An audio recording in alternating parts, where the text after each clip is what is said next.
Hang on guys, so today we're going to go through something a little bit different. So it's not really different, it's something I haven't done for a while. So we're going to go through a couple of products that we were testing out while we're on the trip. Just go through a bit of a difference between the two. So yeah. Alright, mind the mess on this one that's been used and abused. So we'll go through this one. So that is single burner butane with gas canisters. So we'll go through here. So gas canister cooker. Now what we did do for the trip is we went out, we got a double cooker version. So we'll mind the mess. Like, really haven't got around to cleaning this since our trip. It's been, like I said, it's been used and abused. So we'll take them out of the packaging, grab some gas canisters, and we'll go through it. All right, so put that out of the package, and so it's a fair comparison. We're going to use brand new cans. Right, so they're all sealed up, ready to go. So what we'll do is we'll take one out, chuck it in, and go from there. So easy as that. I'll bring it up. So you got a little tab just there, lines up with a little notch in the can. Chuck it in there, like so. So then that safety mechanism fits inside the notch in the can. Pushing the lever down, you hear a small hiss coming out through there. Shut that off. Set that there, like so. So all the way to the top, otherwise this safety mechanism won't actually engage the can. So what we'll do, we'll go there, turn it slightly. It actually will not engage, which is good. It's a good safety feature. So go all the way up, engage this can, turning, and then all the way will get you a click. So it's self-igniting.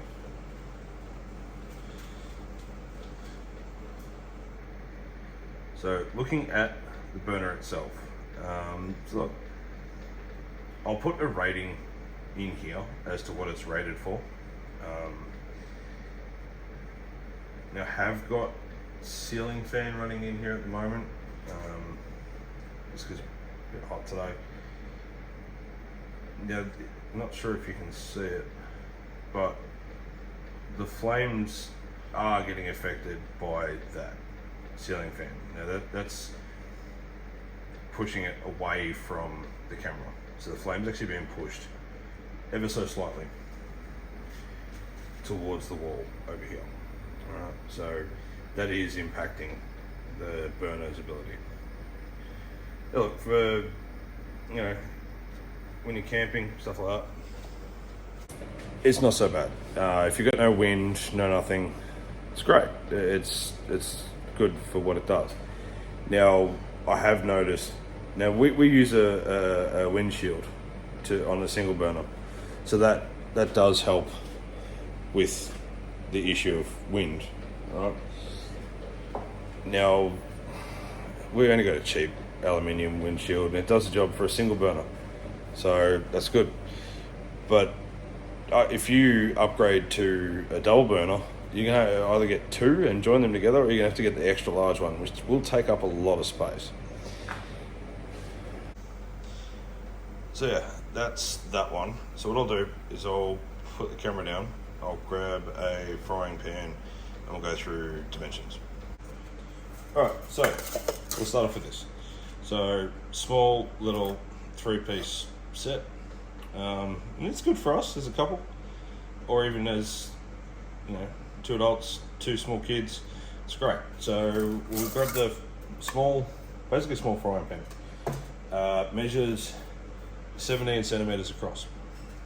So looking at that, you know what, it doesn't take up a lot of space on there.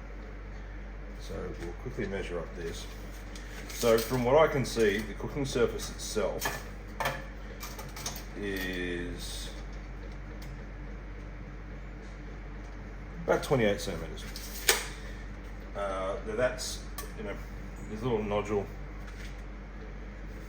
I don't know if you can see how well you can see that. There's a little nodule on the end here. So if you were to sit a frying pan inside there, it'll actually stop it from slipping off. So inside there, small frying pan. And we have got, a saucepan. They do tend to move around a little bit like that, but it does the job. We've got small belly, regular sized belly, and that comes in. Measures up being 16 centimeters across. So fairly good. Alright, then you got normal frying pan. The base of the frying pan itself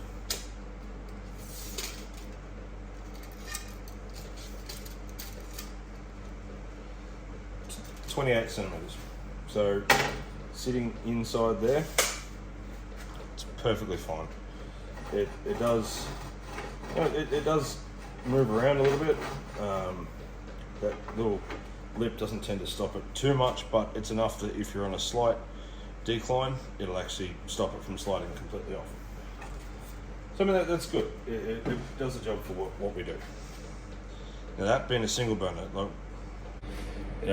when we're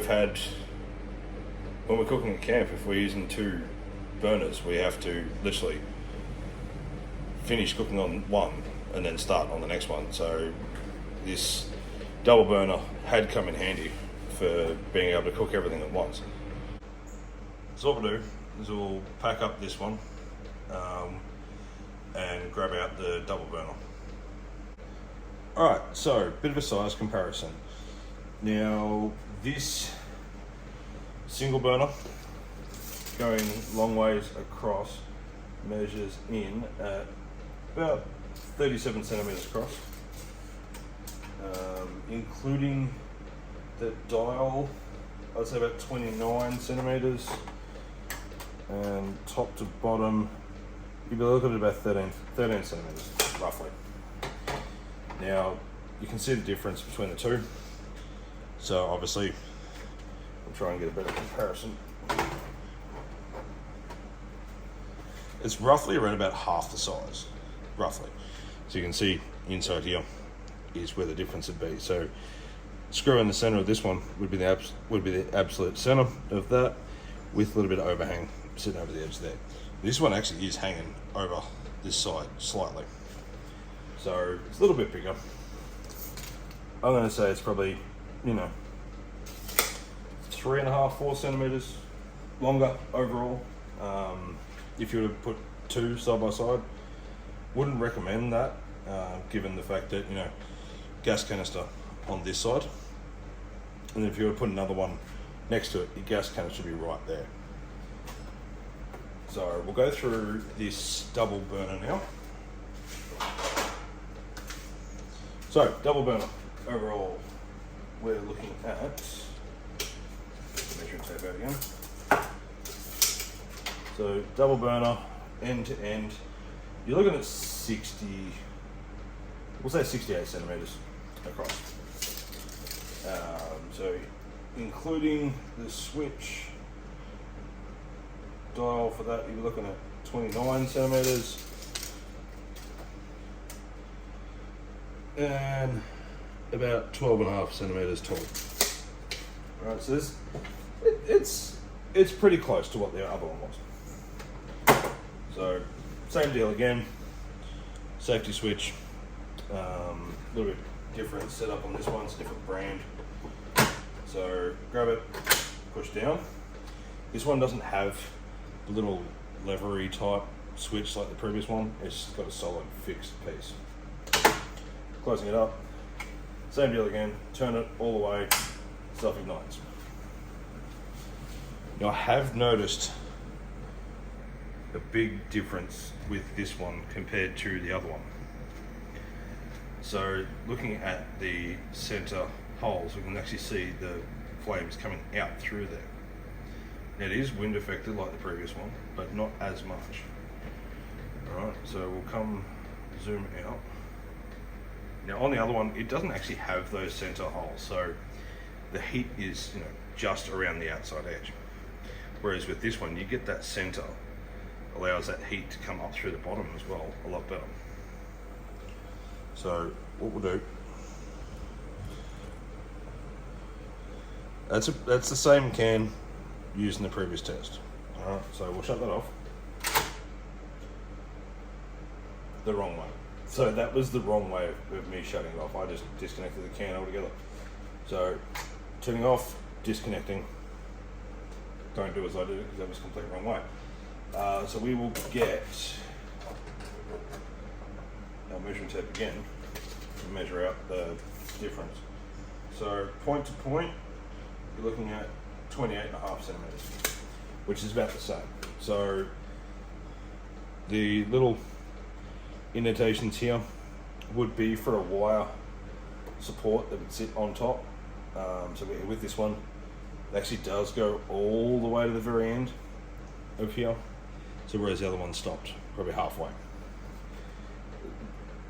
Raised notches at the end, same again. Now with this one being so close in here,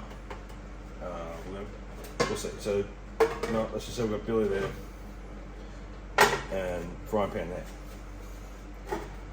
Put the frying pan in the center. Put the frying pan in the center. The frying pan actually overhangs the center. So you know what? Center's there. So it'll actually overhang that by about, I'm going to say 6 centimeters. So being able to use two frying pans side by side, it is doable. It's just, it's a bit close. Alright guys, so I'm going to end that there. I'm not going to make it a long one, it's only a really short one in this one. Any questions, thoughts? What have you done with a double burner that you're able to use two frying pans without affecting the heat? That's a question that I've probably wanted to know the moment that we got it. How can you do it? So yeah, like, comment, subscribe. Just drop us a comment, see what ways you found to use this without impacting. All right, thanks guys.